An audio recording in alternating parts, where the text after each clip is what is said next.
ಸ್ನೇಹಿತರೆ, ನನ್ನ ಯೂಟ್ಯೂಬ್ ಚಾನಲ್ಗೆ ಮತ್ತೊಮ್ಮೆ ಸ್ವಾಗತ. ನಮ್ಮ ಅಡಿಗೆ ಮನೆಗೆ ಹೋಗೋಣ.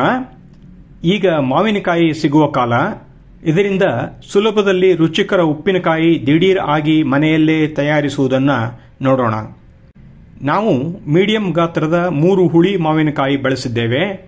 ಮೊದಲು ಅವುಗಳ ತೊಟ್ಟಿನ ಭಾಗ ಕತ್ತರಿಸಿ, ಈಗ ಗೊರಟೆಯ ಪಕ್ಕದ ಜಾಗದ ತಿರುಳು ಇರುವ ಒಂದು ಭಾಗವನ್ನು ಕತ್ತರಿಸಿ, ಹಾಗೆಯೇ ಇನ್ನೊಂದು ಬದಿಯನ್ನು ಕತ್ತರಿಸಿ, ಈಗ ಉಳಿದ ಗೊರಟೆಯ ಸುತ್ತ ಇರುವ ತಿರುಳನ್ನು ಕತ್ತರಿಸಿ ಹಾಕಿ. ನಂತರ ಇದನ್ನು ಸಣ್ಣ ಸಣ್ಣ ಹೋಳುಗಳನ್ನಾಗಿ ಮಾಡಿಕೊಳ್ಳಿ. ಬೇಕಾದಷ್ಟು ಮಾವಿನಕಾಯಿ ಹೆಚ್ಚಿದ ನಂತರ ಹೋಳುಗಳನ್ನು ಒಂದು ಬೌಲ್ಗೆ ಹಾಕಿ.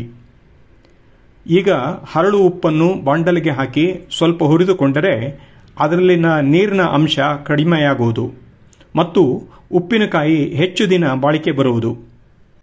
ಬಿಸಿ ಮಾಡಿದ ಉಪ್ಪು ಆರಿದ ನಂತರ ಪುಡಿ ಮಾಡಿಕೊಳ್ಳಿ. ನಾವು ಸಾಂಪ್ರದಾಯಿಕವಾಗಿ ಹರಳು ಉಪ್ಪನ್ನು ಬಳಸಿದ್ದೇವೆ. ಪುಡಿ ಉಪ್ಪನ್ನು ಸಹ ಬಳಸಬಹುದು. ಈಗ ಪುಡಿ ಮಾಡಿದ ಉಪ್ಪನ್ನು ಹೋಳುಗಳ ಮೇಲೆ ಹಾಕಿ ಚೆನ್ನಾಗಿ ಮಿಶ್ರಣ ಮಾಡಿ. ಮಿಶ್ರಣ ಮಾಡಿದ ನಂತರ ಮಾವಿನ ಹುಳಿ ಉಪ್ಪಿನ ಜೊತೆ ಸೇರುವಾಗ ಸ್ವಲ್ಪ ರಸರಸವಾಗುವುದು. ಮಸಾಲೆ ತಯಾರಾಗುವ ತನಕ ಮಿಶ್ರಣವನ್ನು ಮುಚ್ಚಿಡಿ. ಈಗ ಉಪ್ಪಿನಕಾಯಿಗೆ ಮಸಾಲೆ ಮತ್ತು ಖಾರ ಪುಡಿ ಮಾಡಿಕೊಳ್ಳಬೇಕು. ಮಸಾಲೆಗೆ ಬೇಕಾಗುವ ಸಾಮಗ್ರಿಗಳೆಂದರೆ ಸಾಸಿವೆ, ಮೆಂತೆ, ಜೀರಿಗೆ.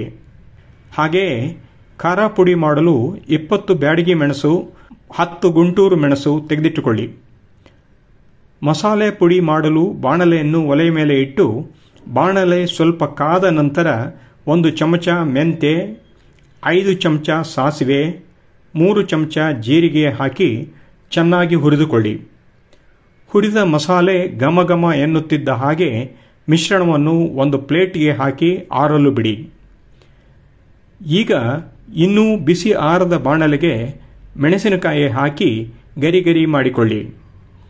ಮಸಾಲೆ ಮಿಶ್ರಣ ಆರಿದ ಮೇಲೆ ಮಿಕ್ಸರ್ ಜಾರ್ಗೆ ಹಾಕಿ ಪುಡಿ ಮಾಡಿಕೊಳ್ಳಿ.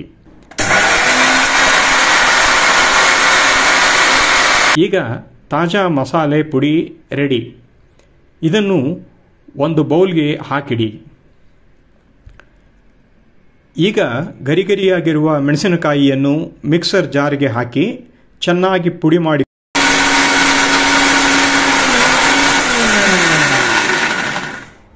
ಈಗ ತಾಜಾ ಖಾರದ ಪುಡಿ ರೆಡಿ. ಇದನ್ನು ಒಂದು ಬೌಲ್ಗೆ ಹಾಕಿಕೊಳ್ಳಿ. ಈಗ ರೆಡಿಯಾದ ಮಸಾಲೆ ಮತ್ತು ಖಾರ ಪುಡಿಯನ್ನು ಉಪ್ಪಿನಲ್ಲಿ ಸೇರಿಸಿಟ್ಟ ಮಾವಿನಕಾಯಿ ಹೋಳುಗಳ ಜೊತೆ ಹಾಕಬೇಕು. ಮೊದಲಿಗೆ ಮಸಾಲೆ ಪುಡಿ ಹಾಕಿ ಮಿಶ್ರಣ ಮಾಡಿ. ಇದಾದ ನಂತರ ಖಾರದ ಪುಡಿ ಹಾಕಿ ಮಿಶ್ರಣ ಮಾಡಿ. ಇವೆರಡೂ ಚೆನ್ನಾಗಿ ಮಿಶ್ರಣವಾಗುವಂತೆ ನೋಡಿಕೊಳ್ಳಿ.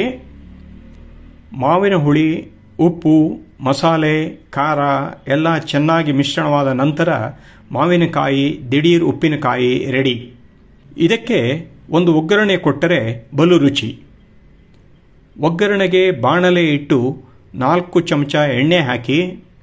ಎಣ್ಣೆ ಕಾದ ಮೇಲೆ 1.5 ಚಮಚ ಸಾಸಿವೆ, 1 ಚಮಚ ಮೆಂತೆ ಹಾಕಿ.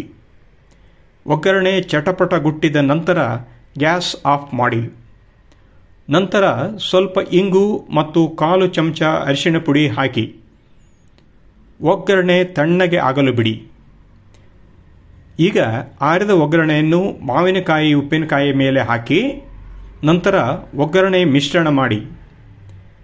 ಈಗ ರುಚಿಕಟ್ಟಾದ ಮಾವಿನಕಾಯಿ ಉಪ್ಪಿನಕಾಯಿ ಸವಿಯಲು ಸಿದ್ಧವಾಗಿದೆ. ಇದನ್ನು ಒಂದು ಬಾಟಲ್ಗೆ ಹಾಕಿ ಭದ್ರ ಮಾಡಿದರೆ ತಿಂಗಳುಗಟ್ಟಲೆ ಬಳಸಬಹುದು. ಸ್ನೇಹಿತರೆ, ಈ ದಿಢೀರ್ ಉಪ್ಪಿನಕಾಯಿ ಇಷ್ಟವಾಯ್ತಲ್ಲ? ಒಂದು ಲೈಕ್ ಕೊಡಿ. ಹಾಗೆ ಈ ಉಪ್ಪಿನಕಾಯಿ ಮಾಡುವ ವಿಧಾನವನ್ನು ಇತರರಿಗೂ ಶೇರ್ ಮಾಡಿ. ನಿಮ್ಮ ಕಮೆಂಟ್ ಇದ್ದರೆ ದಯವಿಟ್ಟು ತಿಳಿಸಿ. ಹಾಗೆ ಚಾನಲ್ಗೆ ಸಬ್ಸ್ಕ್ರೈಬ್ ಮಾಡಿ ಈ ಉಪ್ಪಿನಕಾಯಿ ಮಾಡಿ ನೋಡಿ. ಮತ್ತೊಂದು ವಿಶೇಷದೊಂದಿಗೆ ಮತ್ತೆ ಭೇಟಿಯಾಗೋಣ. ಮುಂದಿನ ಸಂಚಿಕೆಗಾಗಿ ಕಾಯಿರಿ. ಧನ್ಯವಾದಗಳು.